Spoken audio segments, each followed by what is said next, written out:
price is still too high, then I would go to this one. Well, now let me ask you, are you concerned about the cost, or is it the price that you're concerned about? And a lot of times they would say, well, what's the difference?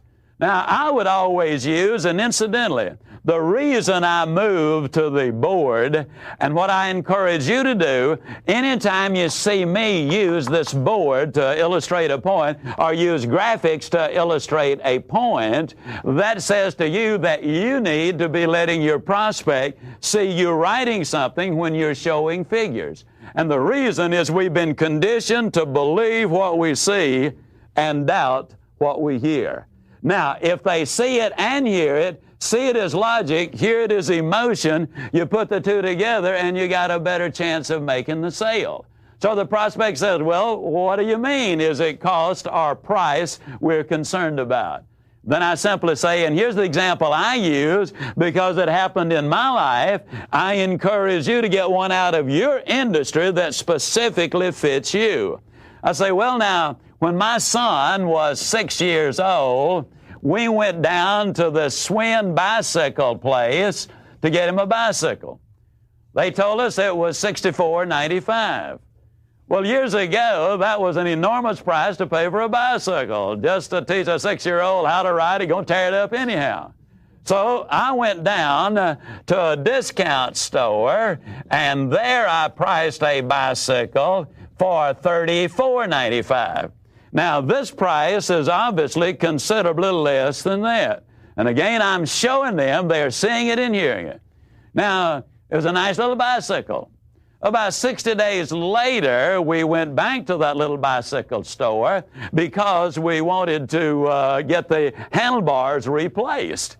And they said, well, you know, it's in warranty and not going to cost you anything. Well, 30 days later, we had to go back and get more new handlebars, no longer a warranty, and so now the price is $4.50 higher, and at this point, we have got, let me see, $39.45 invested in that bicycle.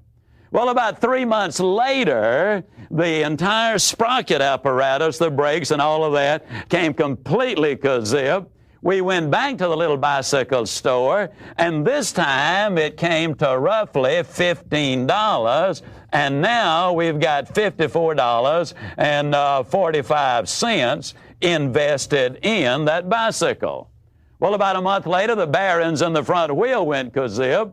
We went back down to the little bicycle store, and they said it'd be about $5. I'd forgotten. I threw in the towel at that point, and I said, no way. Then we went and bought the Swin bicycle for $64.95.